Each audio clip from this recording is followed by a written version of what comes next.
Ma'am,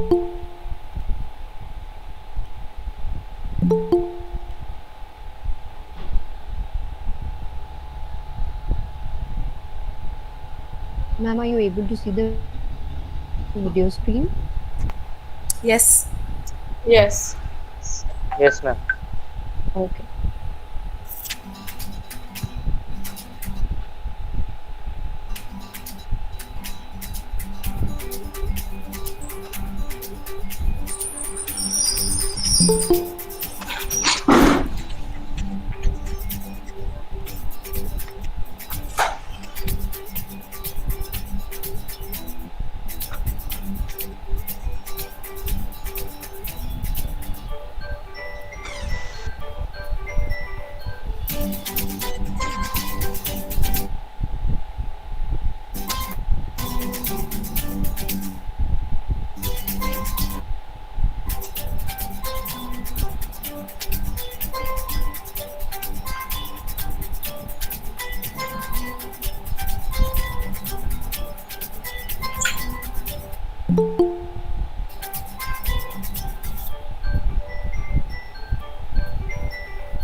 Hello, and a very good evening to one and all present over here with us today. My name is Bhumika Gulla, and on behalf of Siddharth International Public School, me and my co hosts, Ms. Nikita Huda and Mr. Puneet Gupta, extend our gracious welcome to the esteemed panelist for the day, Ms. Mandira Shastri, who is the founder at Rock Salt, our Honorable Director Principal of Siddharth International Public School, Ms. Charu Srivastav, our dearest participants and other eminent guests. We are here today with our fourth lecture under the Unnati Leadership Lecture Series, which is our school's flagship program and Teachers Transformation Center. I also like to inform you all that we are going live on our school's Facebook page and school's YouTube channel. So, before we begin, and opening up with our today's amusing lecture series, we extend a floral welcome to our graceful panelist for the day, Miss Mandira Shastri. Thank you so much, Thank ma'am, you. for joining us Thank today. you. Thank you so Welcome. much to Siddharth International Public School team and whoever's listening. Thank you so much for having me.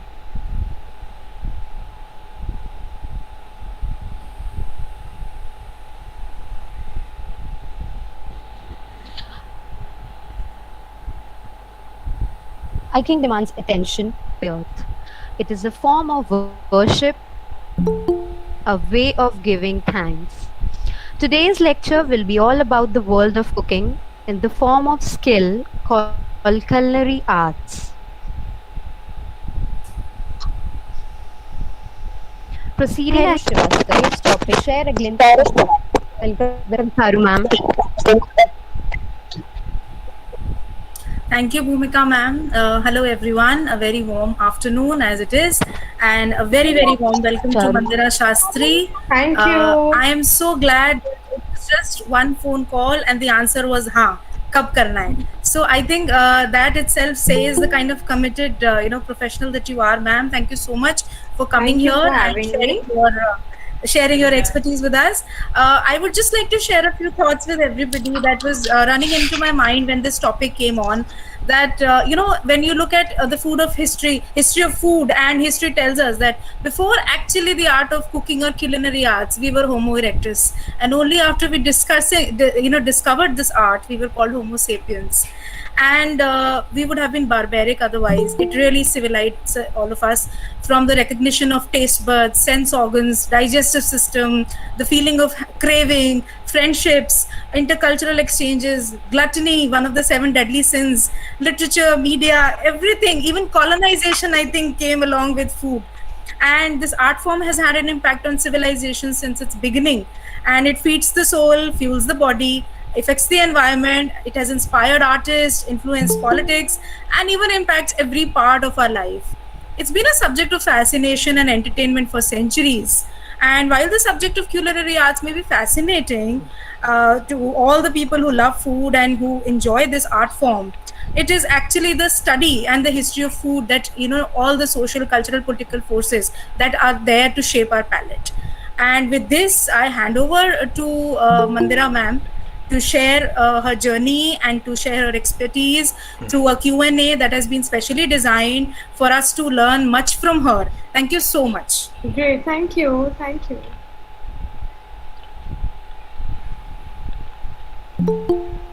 A very good evening to all of you. Before moving ahead, I, Nikita Hooda, would like to give you all an introduction of our esteemed panelists today, Ms. Mandira ma'am. Chef Mandira ma'am from Rock Salt has a vision of taking our traditional concepts and methods of cooking into the future, whilst ensuring that modernization of this industry is interlinked and new methods and technologies add on to the glory of passed on recipes. Having worked for international hotel chains and restaurants benchmarked as the best, she comes with a flair in presenting varied cuisines and an international experience of 15 years in UK. Having graduated from the best school of hospitality, Oxford Brookes, not only does she have the skills but also entrepreneurial background of running her business. Mandira ma'am is now staying in Gurgaon, India, holds to heart the idea of food bringing people together. She channelizes her skills and knowledge towards the implicating a phenomenal meal experience for her customers. It's always been about the magic of certain ingredients turning into an outstanding dish for her. Ever since she was young, she was inclined towards cooking and would observe her elders in the kitchen. Fortunately, her family lineage added on to her love for food and cooking. Her paternal and maternal grandmothers were exceptional cooks and had techniques under their hat only a few knew of. Manira ma'am is also a proud granddaughter of ex-Prime Minister of India Lal Bahadur Shastri. Through her formative years, she got unique experiences in dining and food, which she is very grateful of. Manira ma'am is passionate about education and passing on skills and knowledge of the beautiful world of kitchen. She will be more than happy to collaborate with institutions and universities and be supportive of upcoming chefs in the industry. She is continuously working on her knowledge and skill sets too through varied courses. For her food business at Rock Salt, she is keen in creating a wholesome ecosystem with regards to her company, and her vision starts from recording ancient recipes, utilizing local skills and produce, integrating environmental friendly practices, offering service to underprivileged, and right up to creating a sustainable future working hand in hand with nature and its beauty. So that was all about our esteemed guest. Now we will be having a Q&A session with ma'am. So first of all, I would like to ask you, ma'am, that culinary art is considered to be synonymous with cooking. Is that Right. so? Is that so? Also in our country, it is considered to be a kitchen job to be completely done by a woman. Times are changing, but when men cook, they are called chefs cooking for pleasure. But when women cook, it is still considered to be a job to be done well. As a master of art form, what are your thoughts? Over to you, ma'am. So basically, you started off by asking me, is it synonymous to going with art, culinary art is synonymous with cooking? It's quite interlinked to begin with, and also one needs to understand that any transformation that takes place from one energy into another is already an action. And now, if it's visible and you have the eyes for it, it is an art. So I believe that when you're talking about culinary art versus cooking, there are two different things. We have actually all of us, and I'm pretty sure everyone in this group who's listening to me, I can vouch for, we've grown up with the concept of food looking nice. Whether it's our moms presenting it to us, whether we go and eat in restaurants, whether we cook ourselves and we want to even just eat one sandwich, how we, cut off the sides of the bread just to make it look prettier. So visual effect, any visual effect that is added on to cooking makes it an art form. Art in the dictionary is actually defined as a skill. Like, for example, if we look at a sports person, that's an art form. A batsman will have an art form in his batting. Similarly, in cooking, when we talk about art, it's actually a transformation of energy, which is emotional transformation of raw ingredients being cooked or presented in a way that actually looks and appeals to the person who's going to eat it. So there is not only just a transformation of art form, there's also a transformation of emotional essence. People automatically link their life to food. When two people of the same country meet abroad, immediately they link, okay, listen, like, oh, you're from India, like, should we go and eat an Indian meal because I haven't had one in a long time? Or if you're already settled there, then Indians do get together and like, okay, we eat like all the other cuisines, might as well cook some nice biryani or some nice whatever we eat, dal chawal, it can be various things. I'm not going to pinpoint anything because every household is so different, we eat different food. So it's naturally synonymous with culinary arts, but cooking is a more generic term. When we cook every day, it's more about as a parent, and as you can say, more inclined towards like how rock salt is more about providing vegetarian food, natural and healthy food to people around. I'll talk more about it later, but I'm continuously reading on how to give best food, obviously in a best manner, best taste. But when it comes to home, there are many times we all talk to our parents or spouses or whatever, and we say like, okay, you know what, let's not get into more oily or more fattening food. Let's stick to our basics, and if I may use the term, maybe eat gourds, we eat aubergine, we try and eat our greens as much as possible on an everyday basis, at least in most households in India, I can say. And that's generally to do with the idea that we want to eat healthy food. Now that implies on to cooking. Culinary art is how I can make the very same thing in an exceptional manner and present it to you, thinking that you've probably never had this dish before. So when we go to school, when we go to culinary school, we are pretty much given the basic ingredients of flour, egg, milk, butter, and you can say salt, and everybody on the desk will make something completely different out of it. That is culinary skill. That is when you go out of your system and create something. There's ingenuity in it. You have to invent as you go, and not necessarily if you went in that you have to invent. Culinary art now goes back to the 16th century. The first restaurant actually came up as a roof under which ill people used to come and eat specified food given by the medical heads at that point. Now imagine the beginning of a restaurant was actually for medical purposes. It was for people who were sick, and they were given like special food because the cooks who were making it actually had medical knowledge. And that eventually became also a sort of a place where travelers used to sit down and eat as well, because they didn't have any house to go and eat when they were traveling. So when we talk about the history of restaurant, we understand like where we've come now from 16th century and 21st century, and we are rolling it out like anything.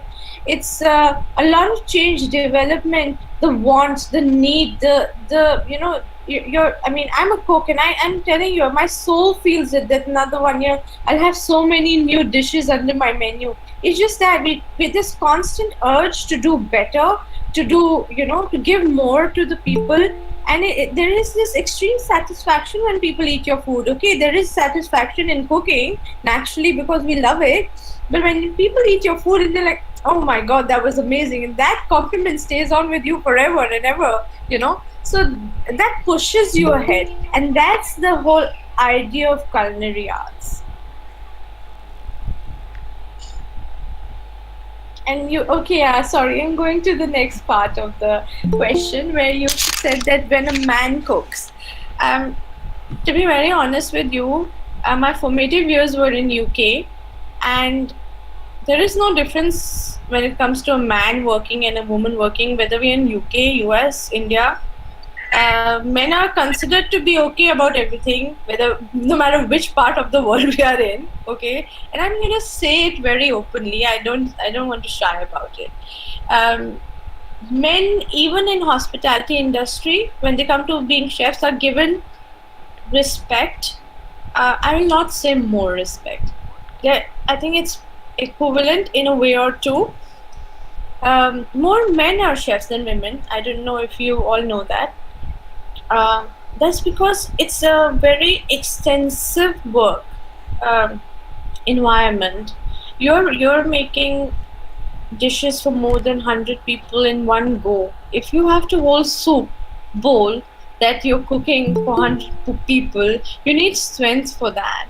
So you need to be trained at a very early age in order to understand quantitative cooking. Quantitative cooking is very different from a normal, you can say, a gourmet cooking, where you are catering to say 20 people and that's as many as you have. But in a restaurant where you have 100 tables and you have to, do things quickly, make sure every table is turning within 15 minutes, there's a lot going on. And you need a lot of physical effort, which I believe earlier women were not ready to take up in a commercial way. There was, I think, a mind block. Whereas now, more women are opening up. More girls I see. We are all aware of so many women chefs who are doing exceptionally well. But there is definitely a difference when it comes to women cooking professionally and men cooking professionally.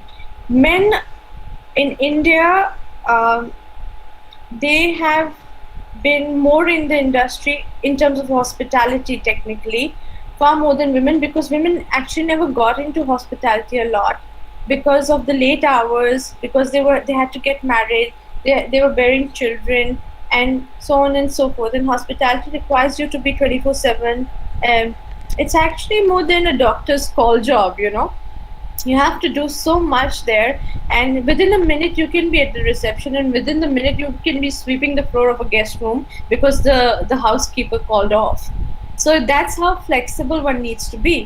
And for many people, when I started my BSc in hospitality, I started off with the strength in my class, which was 75. We graduated, we were 28. That's how many people leave the hospitality industry within that span of time, when you understand that how strenuous it is to be working. In all honesty, I had no idea we had to stand for 18 hours and do as much of physical effort other than studying. And actually I was strict into studying this. My sister told me that it's all about cooking, because I always enjoyed cooking. And she told me, you know what, you don't have to study if you go into hospitality. And so she got me admitted into Oxford Brookes. And the next thing I know, okay, I was working 18 hours and the rest 6 hours I was in the library. So there was no sleep. So I was studying non-stop. There was so much that you have to learn. And it includes a lot of verticals, from science to, you can say, geography, learning about flora and fauna, you can health and safety. There's loads of learning in that. And in all fairness, I think we have to still work on the difference between men and women in every sector. It's not just hospitality. In every sector, we have to, as sad as it may sound, somebody recently told me that how easy, and somebody very educated, I don't want to take names here, but he came up and asked me, how easy is it for you to run a business just because I'm a woman? Like, can you imagine, we're in the 21st century and somebody actually had the guts to come and ask me on my face, how easy is it for you to run the business? So there are people who are not aware. Mothers, I think, are trained by their mothers to raise sons in a different way, to raise daughters in a different way. And this has to change at some point. I tell all my friends very openly who have sons that if you don't take a call, then there will be another girl suffering in the next generation. So yeah, we have to ensure that men have more emotional quotient. It's not with the women. Men should have more emotional quotient to understand where is she coming from, what was her struggle to be where she is, and believe me and you, struggle is with, Nita Ambani, as much as somebody who's working as a frontline in a hospital with corona these days. There is the struggle with women has got nothing to do with how much finances one has or one doesn't. It's the mindset of how you are treated by a person externally. That's what makes the difference. And in actuality, it can trigger you someday so much that you're not able to concentrate at work. And we're not even talking about harassment and all. That's another umbrella altogether. I'm just talking about equality here because that's what the question says. That why are women cooking called cooks and men called chefs? So that is it. I think it's all about taking on women more seriously. Actually, that's the point. Women have to be taken more seriously. Just because they are little bit late than men in the working scenario, it doesn't mean we know any less. I personally feel we know a lot better and we handle everything better. Anyway, that's my point of view. Thank you, ma'am, for such a thought-provoking and wonderful insight. Now, for further session, I would like to hand it over to Puneet, sir. Over to you, sir.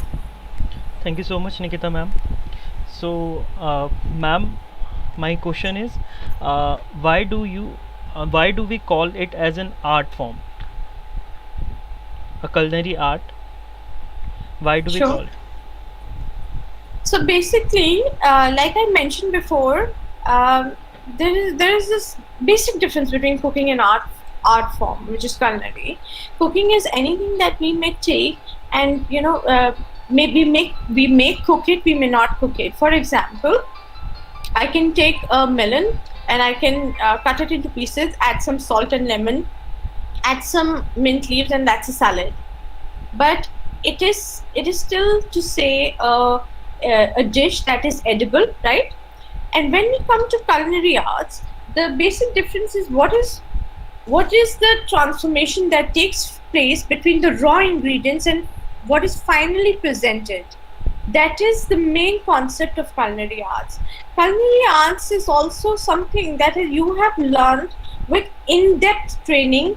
You need to acquire skills for it, and most of all, you need to have experience. Somebody who's just learned 3 years of, say, cooking in a university is still not entitled for a title of a chef, if you knew that. You can't be called a chef just by studying out of a university. Initially in France, it used to take up to 16 years for a person to be called chef. That's how much time it takes for you to get a title. But now it's changing. However, I think experience is very important. Culinary art involves a lot of aspects of the education of the subject called gastronomy. And gastronomy includes the studies of herbs, the study of normal raw ingredients, the study of the skills that are required, the type and methods of cooking, the various regions where you get the produce. For example, truffle mushrooms are only produced in Italy, and the best quality of turmeric you get in India, so on and so forth. So these are things that you only get with the knowledge of studying the subject. For example, if somebody if wanted to be a doctor, they would study science and take it into in depth, and then they would take further steps. For example, you're not just a doctor; you go into, say, for example, studying cancer, and then you become an oncologist and so on and so forth. So these are the things which happen exactly under hospitality. Under hospitality, you learn gastronomy, and under gastronomy, you take a further subject, and you sort of dwell into it. My subject when I was studying was the superfoods of India, and also I studied in detail the Italian and French cuisine in depth, and that gave that sort of. So when people ask me what have you specialized in, I have specialized in French and Italian cuisine. So these are the specializations which demark you from a normal cook. Now in that also there is a variation. Like I said, and I think it was mentioned that both my grandmothers were exceptionally good cooks, and my maternal grandmother used to make me stand next to when she was cooking. She used to make me stand next to her, and she used to ask me, "Can you tell me if the dish has salt just by smelling it?" That's how much of a training that you can get when you're a child and if you're under the right hands. So there were times that I would pass my head chef in the kitchen in UK, and I would be like, "This thing needs more salt," and he's like, how do you know? You haven't even tasted it." I said, "I just know it. I can't explain. I know it." And he would taste it, and he'd be like, "Oh my God, like how do you even know?" But there are things that you have to pick up from your senses. Cooking has everything to do with your senses. It's like you have this gusto of cooking, but everything is working from your eyes to the heat to the smell to the taste, and that's why chefs have all these spoons hanging on to their aprons, and they just go and like, okay, let's see where this is reached and that is reached. This is the type of art form where you have to be using all your senses and also have enough experience to know that what you are tasting while you're cooking is somewhere what people are expecting. And for that you have to have experience tasting a lot of food, traveling, spending a lot of time going into different restaurants. There are times where like for me example, I am not so keen into Korean food only because it's extremely spicy for me. But there are times I go beyond my comfort zone because I have to learn, I have to present something, and I have to create something. And I will learn from the best chef. I'll come back and then recreate everything in accordance to my taste. So these are the things that differentiates a normal cooking from a culinary art. And obviously I can't deny the knowledge. The more you read, the more you learn, and thankfully this is a profession. The more you travel and the more you eat out in restaurants, the more you learn. So it's good. Thank you so much, ma'am. So, ma'am, You next. just spoke like an artist, Mandira, because Yes. I know artists, who say that we don't need to work for ourselves. They have their own eccentric side to themselves, but at the same time, they always have to present what the audience want. And if the audience, is sitting in the auditorium with popcorns and not even watching what's happening on the stage, it's a fail. So yeah, you actually spoke like an artist. Very nice. Thank you. Okay. So, ma'am, next question is, how has the art form progressed in the last 10 years? Wow, this is huge because we are now at a stage of social media. And I think you guys would agree more than this. You guys are into education. You guys are the one that make people like us meet. And I think it's very important to give credit to social media that today I run a business where people call me and ask me for a French dessert, and they would use the proper name for it, like galette. And I'm like, wow. 10 years ago, when I come back to India, nobody would know what a galette is. And now people call me up because they've seen it somewhere and they'll tell me immediately, like, oh my god, I was in this, and then I saw BuzzFeed or Tasty or something, and I want this exactly. And I'm like, wow, this is nice and this is so amazing. Also, not to forget, it gives you power to cook yourself. You're not as much dependent on a skilled or expert person, which I feel is very empowering. I'm not one of those chefs where I believe, oh well, I'm not going to give my recipe because it's a secret, because I believe the more you give, the more you learn. And I'm a true educationist that way. I like to share everything I know, because sharing your knowledge, you also learn more. The more you give, the more people will know how to give you strength back, and it just makes you stronger.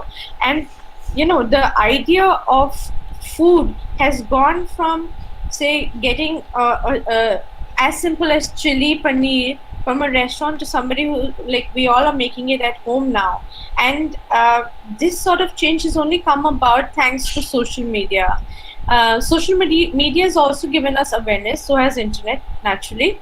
And the whole concept of understanding food has changed from being a bookish or a knowledge only gained in hotels or restaurant, to easily available on YouTube. And I think a lot of people actually run their business now because they were able to grasp and imbibe recipes of YouTube and start their own business. Why not? If it's making you self-sufficient and making you an entrepreneur, I mean, it's totally cool. So I think changes have come about, and that's just not it. There are, Puneet, there are methods that have come about in cooking that were not there available before. I think we've had pressure cooker in India since 1960 something. That's what I was informed, and the Western world got it 5 years ago. Pressure cooker, because they only learned about it recently, and it started off with Australian MasterChef, where it got famous, and then it started traveling to US and Europe and so on and so forth. So changes have happened in terms of technology. Changes have happened in the food world in terms of how we present our food. Changes have happened in terms of taste. A lot of people have a wider, taste bud, palate than we would have had 10 years ago. I can easily say that from the example of sushi. My mom was born in Jodhpur. When she got married to Delhi in 1977. Yes, ma'am. In 1977, that's the first time she ate Chinese, and she ate her first sushi in 2018. So these are things that have changed over a period of time. A lot, like, I think all my nieces and nephews and kids in the house, they would laugh at the idea of somebody not knowing what sushi is. They'll be like, what? How do you not know it? But for us, obviously, it's time that we picked up later, our parents even later, and these are things that are as we speak, there are about 10 new methods invented of making the same dish. A cake can be made in 15 or 16 different ways. A basic, simple pound cake. Only because of social media, the recipes have been able to, spread out and easily available, so that people can get it at any point of time. So a lot has changed over the past 10 years. Education has changed. The way we learn how to bake or how to cook has changed tremendously. The idea of eating food on a certain time with a certain people, and the social impact of food being served in restaurant has changed over the past 10 years. How we include and are so careful of choosing our wines with a certain amount of type of food and amount of food has changed over the past 10 years. And I'm just talking about India. I mean, I'm not even going into the Western world. The amount that has changed, like we are in 2021, 2011, I would only find tagliatelle pasta in Khan Market. I can find it in Amazon. I can find it in my corner shop today. Exactly what I want, and probably he will have a nicer brand from Italy than a modern bazaar or a Lamash or something. So that's how much things have changed. There has been an upsurge in the import and export, amazingly in export actually. I don't know how many people would know that we're exporting a lot of raw materials abroad now, and especially since 2014, and we are making a lot of food which was only available in India available abroad, and obviously the importance of it as well. There are people like Sadhguru who are promoting the importance of turmeric and ghee in the Western world, and the importance of it. And there are other people as well. There are a lot of scientists who are doing it as well. So change is important. We are taking on change in the culinary world with a lot of importance, and we are learning new ideas and techniques to take this industry forward with a more environmental healthy approach, I would say. I think people are getting more conscious these days. Okay. So, ma'am, next question is, how do you feel food impact culture and people of country who acquired certain tastes? An example would be England, who has a history of bread and cheese, and now declared chicken tikka masala as a national dish. Yeah. So I actually was in England for a few years, and I'm a part of that generation there, which basically saw chicken tikka masala being cooked in restaurants only to being available in the supermarket there. It all happened in the 10 years of me being in UK. When I moved to UK, chicken tikka masala was only available in restaurants, Indian restaurants in the UK. But when I actually left UK, it was easily available in all supermarkets. Now, coming to your question, that how do cultural, changes sort of influence your culture? I think India is the biggest example. Don't we all agree? From having Mughals to British, there are things that we eat every day. My mom says, make potato chops for dinner, and that's just aloo ki tikki, but she says potato chops because that's what her mother taught her, and that's what probably English were using the term, right? And there are things that we automatically take on, and let's not forget the pasta story here. Pasta was something that you would only get in restaurants earlier. Now I see there are dishes which are called pasta chaat, which is obviously our own twist to the whole idea of changing the Italian flavors and ingredients into our taste buds and whatever we like. And similarly, chicken tikka masala is actually a dish which was invented in Glasgow. It was basically grilled chicken pieces which were put in a curry made of onion and tomatoes, and they called it chicken tikka masala because it would it has an Indian flavor, Indian taste to it.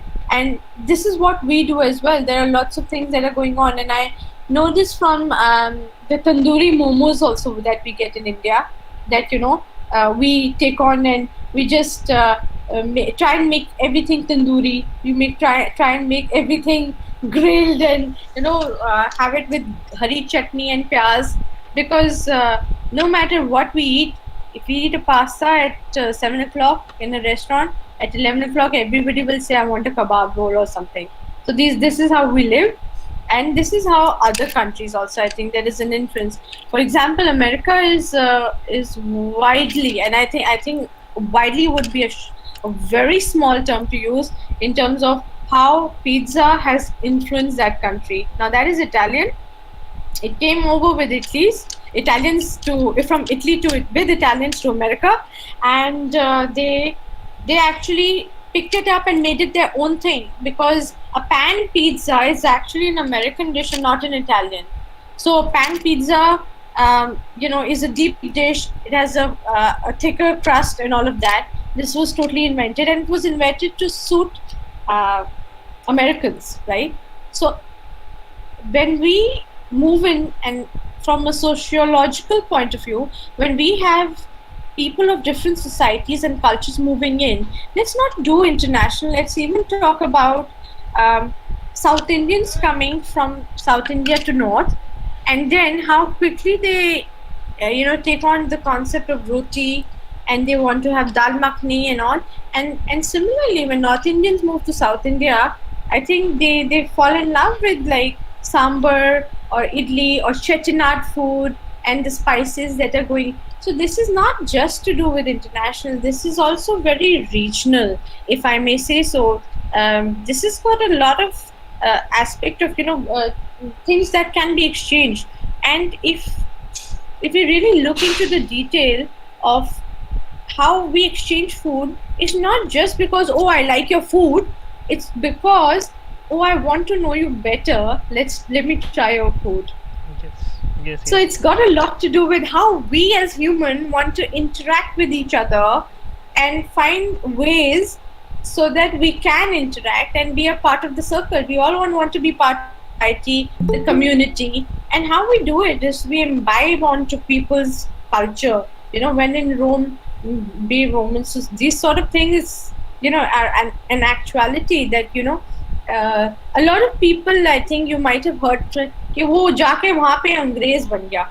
अरे there is a thing that you have to do a little bit of what other people are doing, because you get to know their culture, you get to learn so much. There is I mean, had somebody foreign come to India and sat down and ate dal chawal the very minute you serve with their hands, people are like, oh my god, ये Indian बन गया. ऐसे तो नहीं बोल सकते ना. Like, you have to be open, you have to have that concept, and I think food is the best way to break the ice and just go on with the flow. I'm a big foodie. As we talk, I'm still thinking about what's going to be for dinner. I'm that much of a foodie. I can't even tell you. The minute I wake up, I'm thinking about food. The minute I'm sleeping, I'm still thinking about what's going to happen the next day and what food is going to get involved. What am I going to bake for rock salt? What am I going to do for this and that? And all, obviously a bit of learning as well going on side by side. But yeah, this is the best way. That culturally, people influence each other massively over food. Like, there is no limit to it. Oh, by the way, small information here. A lot of Koreans have moved into Gurgaon. I don't know if you all know. We have a lot of Korean expats here. So the Korean population is very high. And a lot of children who Koreans children go to normal school as any other. And a lot of children now want bimbaps. These are little Korean sushis in their tiffin, and they tell their mothers, imagine asking this Punjabi mother for a bimbap, and she's like, what do you want? What is it? And it's actually, they've learned it from the Korean friends, and Korean friends might be going home and telling, I want parantha. You never know what is happening, but this is the sort of culture we're looking at. We're going to grow up like with multiple, nationalities in India, and we're going to enjoy a lot of new food, new risen food from different cultures, and we look forward to tomorrow. Why not? Vandana, I wanted to share something with everyone here because I spent 3 years in Chennai. So when you talked about the sambar, the South Indian people, all the Tamilians, they told me that it is the North Indians who have taught us how to call it a capsicum sambar, a carrot sambar, a tomato sambar. I was like, how is that? She said, whichever sabzi is dominant, we call it that. We give it that name. So I said, where did you get that? Because in Chennai, you see, every shop you go to, either it's a local dhaba or a Sarvana Bhavan, the sambar tastes the same. There is absolutely no difference. Yes. And I used to wonder what is the recipe, but they told us, you North Indians have done this to us. You made us customize our sambar. So that's the kind of exchange that we are looking at. Not Right. even, in a domestic setup, but also Correct. internationally. Correct. Absolutely. Puneet sir, please go on. And now that you're talking about food, you can see the chat box. People are going hungry. They are saying your mouth watering talks, and we are all hungry because tandoori momos and whatnot. You see, there's a yes ma'am going on. So over to you for more gluttony. Oh God, this is what food does. The minute you start talking about it, you just want it. That's it. Yes, ma'am. So, ma'am, next question is, what is your opinion on the present scenario on food management, and especially the food that get wasted by landing up in the dustbin, and what can be done to manage the food distribution in India? See, food distribution, I'll start from way down in terms of your question.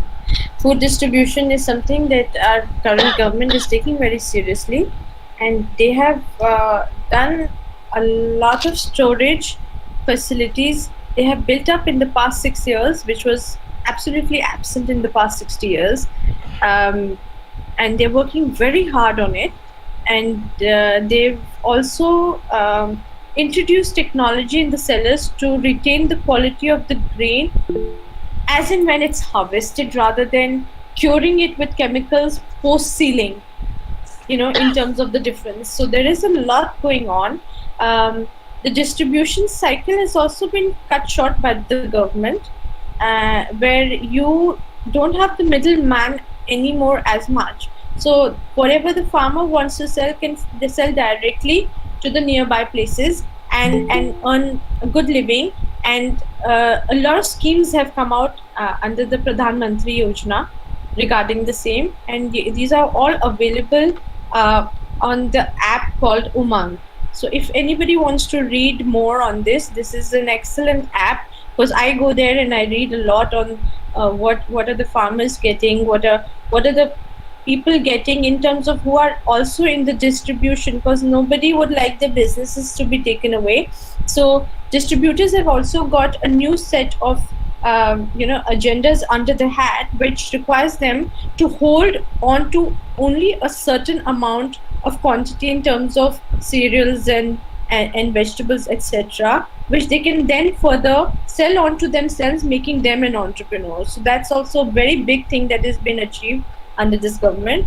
And there is also distribution in terms of management of cooked food is something that we need to look at only certain sectors. I'm not going to go into households, because I think personally from my own experience, that we are very good, Indians are very good with saving food in the house. Like when we cook something and it's left over, for example, dal is left over, mummy will make dal ka paratha in the morning. Yes, So that way, I think I'm not going to go into the details of household.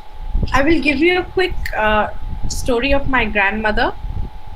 She came from a very, very poor background. So did my grandfather. I'm sure everybody know. And my grandmother used to hate wastage so much that she used to cook the skin of every vegetable. For example, if she got a pumpkin at home, she would cook the skin of the pumpkin as well.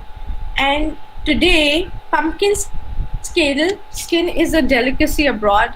And I was like, I'm eating it since I was a child, because my grandmother did not let anything go to waste, anything. And if at all it was going, it would go to, we used to have a cow back when we were younger. We used to have cow and a few dogs and everything.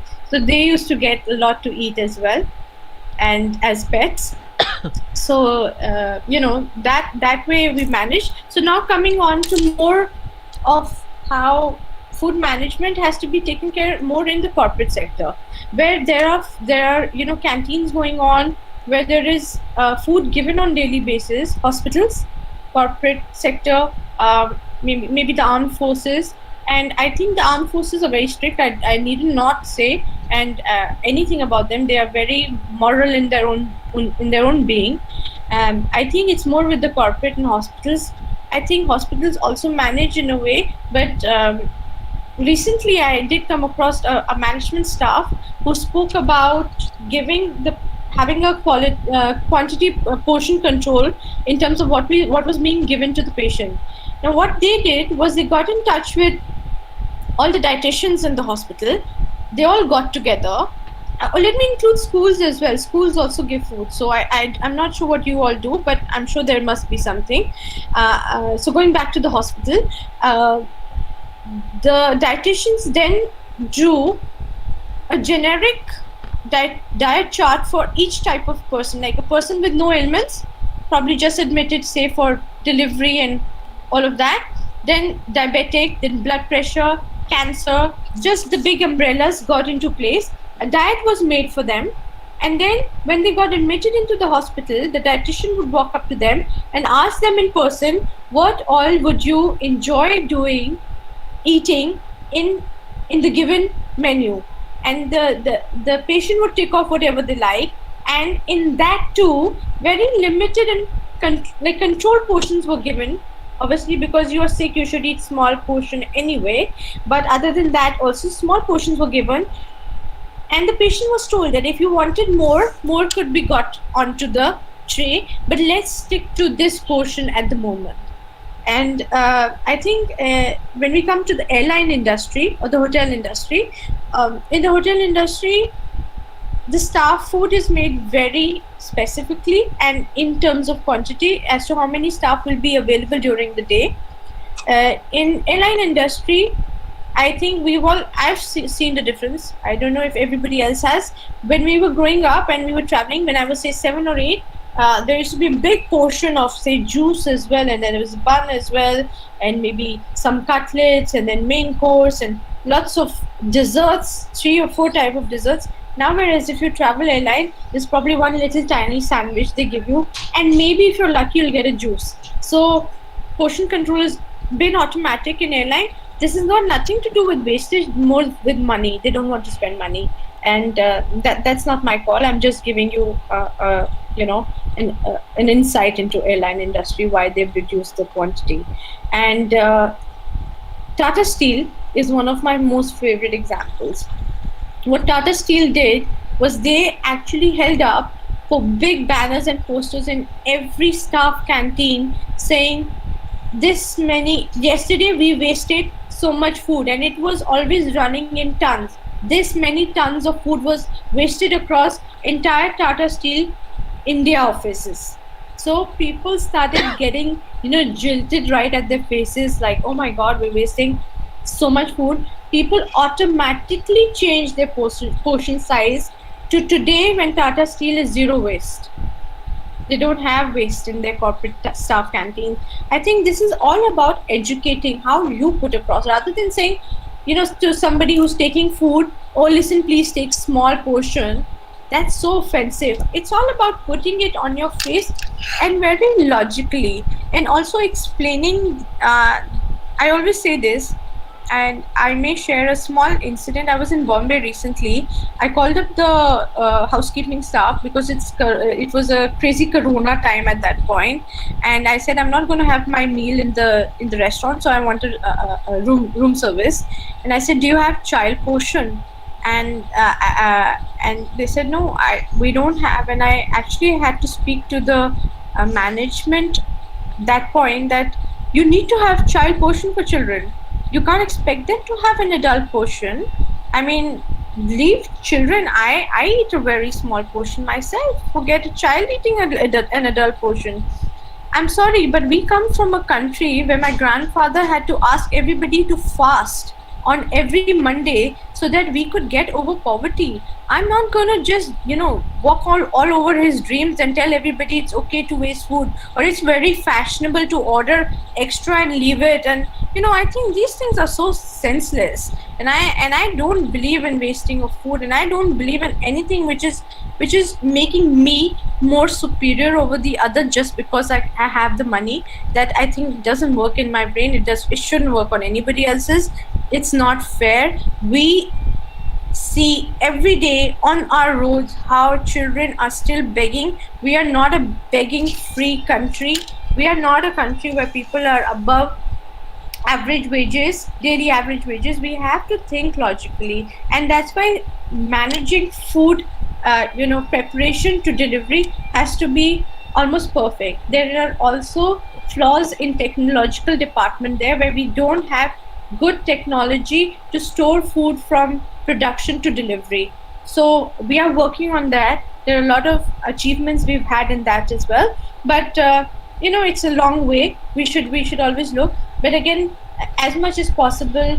And if I may say, I'm not going to be preachy about it, but even if you see your friend wasting tomorrow, do hold their hand and say it's not a good idea. It doesn't hurt anybody to be told at the moment, as long as we can save a tomorrow.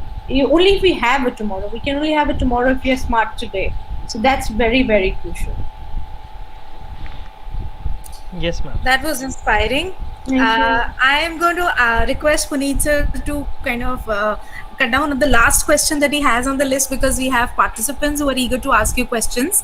All Due to some network issues, a lot of them are not able to speak up. So I'll read out the questions one by one, ma'am. Okay. Mrs. Sabita Sarkar wants to ask, what is the most stressful part about working with culinary arts? Time Is there anything management. stressful? Time management. Okay, that's the answer, Savita ma'am, for you. Then there's another question which says, what is the most satisfying moment in the whole process of cooking a dish? When somebody says that they were Yes. blown out of their mind to have tasted what I cooked. It's like I can't sleep at times. Great. Anybody who would like to unmute themselves and ask a question, please go ahead. Otherwise, I'll ask Puneet sir to resume back to the last question that he has on his list. Any participant would like to ask any question, please go ahead.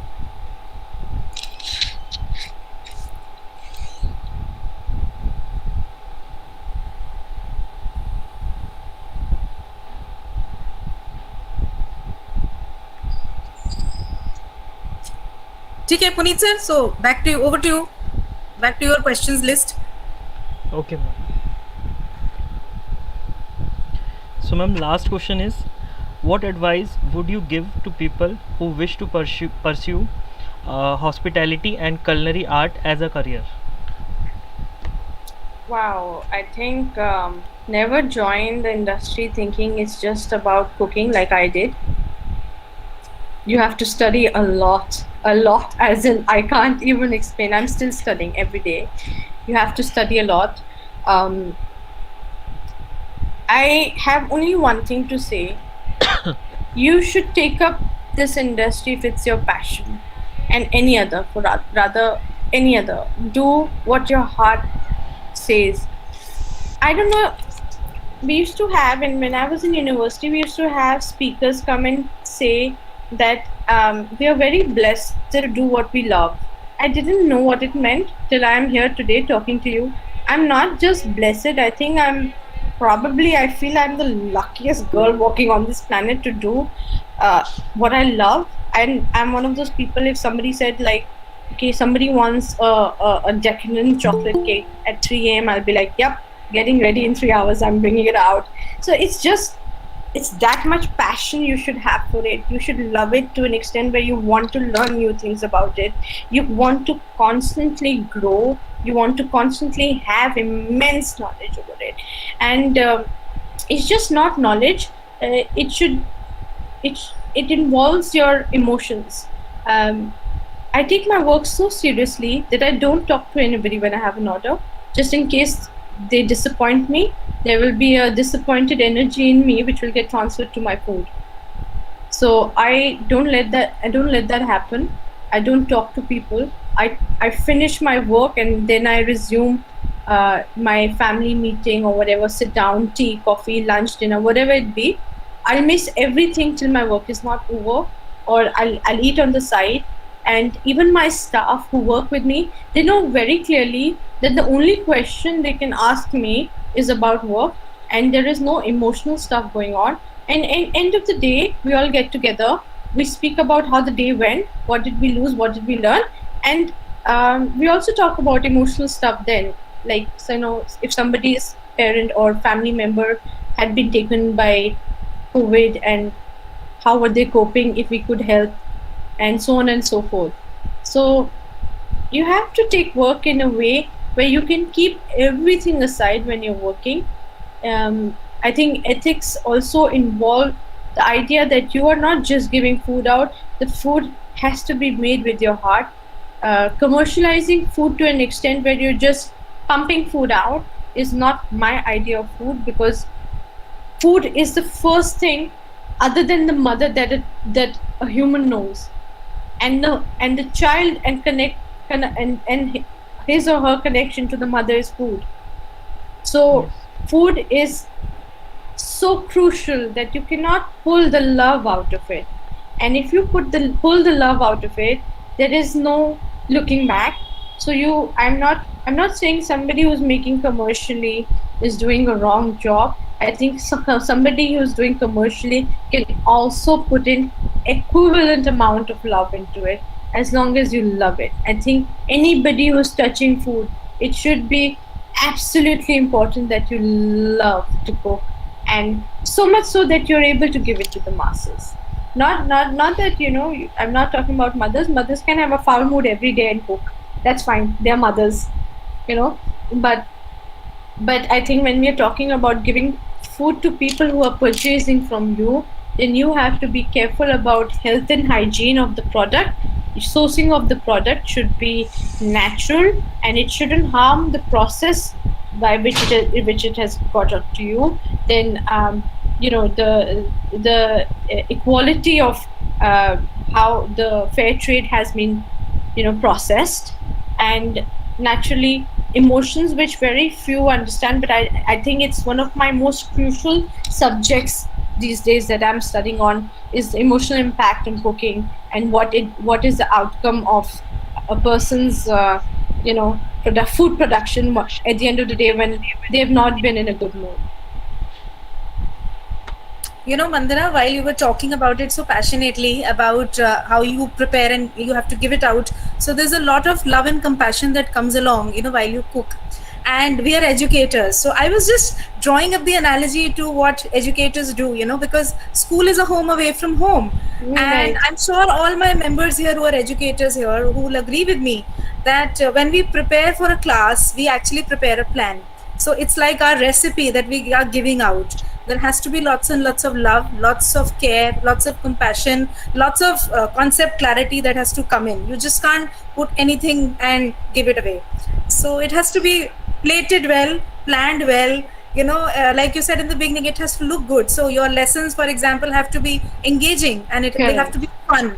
So it was nice to kind of draw this analogy. I thought I would share. I totally agree with you, Charu ma'am. I have a very strong experience in being taught by teachers who were probably doing just their job, and then teachers who came because they wanted to teach and wanted to see their children do well in future. And I've been in touch with my teachers, and it feels absolutely, I still cry when I talk to my teachers because it's so emotional. I don't think I could have been where I am without them. It's just not believable. Like, it's not. True. And I think we are made up of family 50% and 50% education, because half of the time we spend in our schools and we spend in our universities, and the influence the teachers have on us, it's still lifetime. It's still, you take your last breath, and if they've shown you compassion, and if they've shown you the right morals and ethics, and what all you can say is the positive, let's not even put words to it, whatever positivity they've shown, it stays with you, and you are able to transfer that to your future generation. It's such a give and take. It's like taking from one hand and it's giving on to the other. So such a beautiful link. It's such a beautiful link.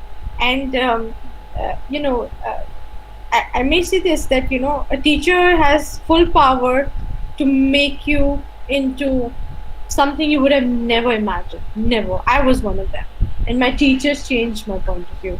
And I'm very blessed to have amazing teachers. True, I can say that for myself as well. Yes. I always share with my teachers. I was one person who was all about balance sheets, and after that, it was 5 years of literature love. Teaching was the last thing that could happen to me, but then it happened. Somebody turned me around. Not just somebody, but there were many people who turned me around and shaped me. So, right from parents at home to parents around who were like parents, my extended families, to my educators, everybody contributes. Great. It's amazing. It's amazing. Yeah, it is. Yeah. What a beautiful journey.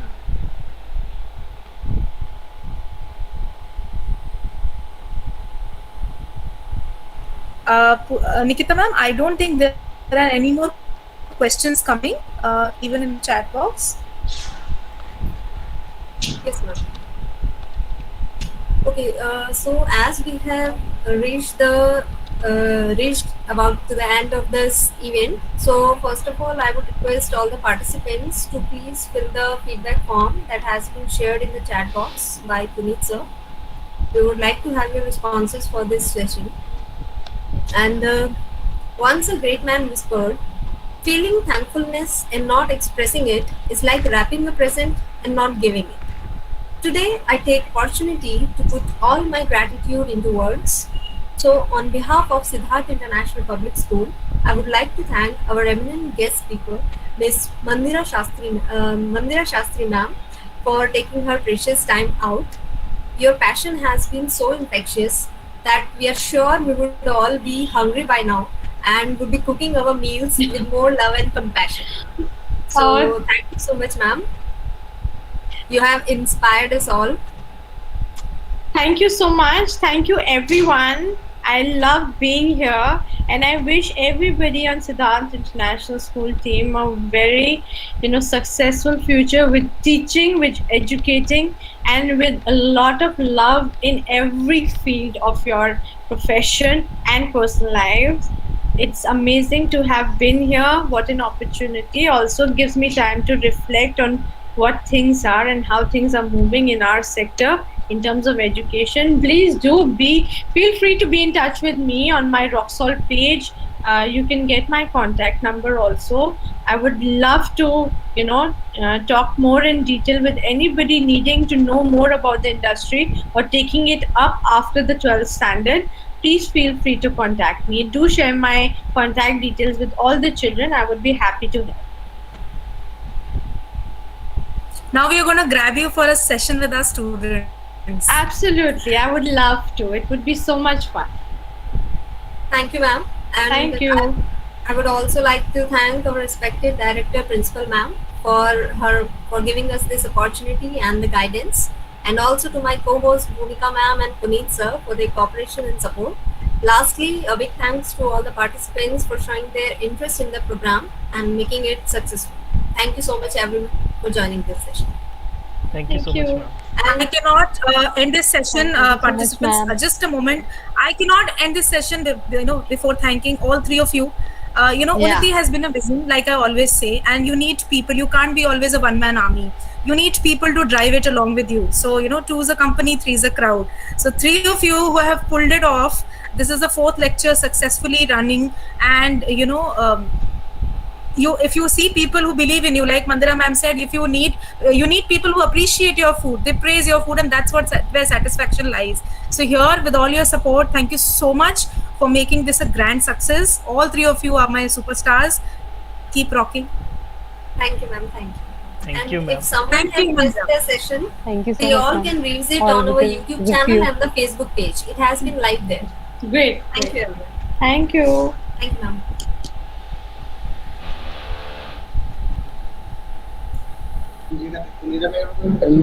Thank you, ma'am. Thank you, ma'am. Okay, teachers. So three of you are staying.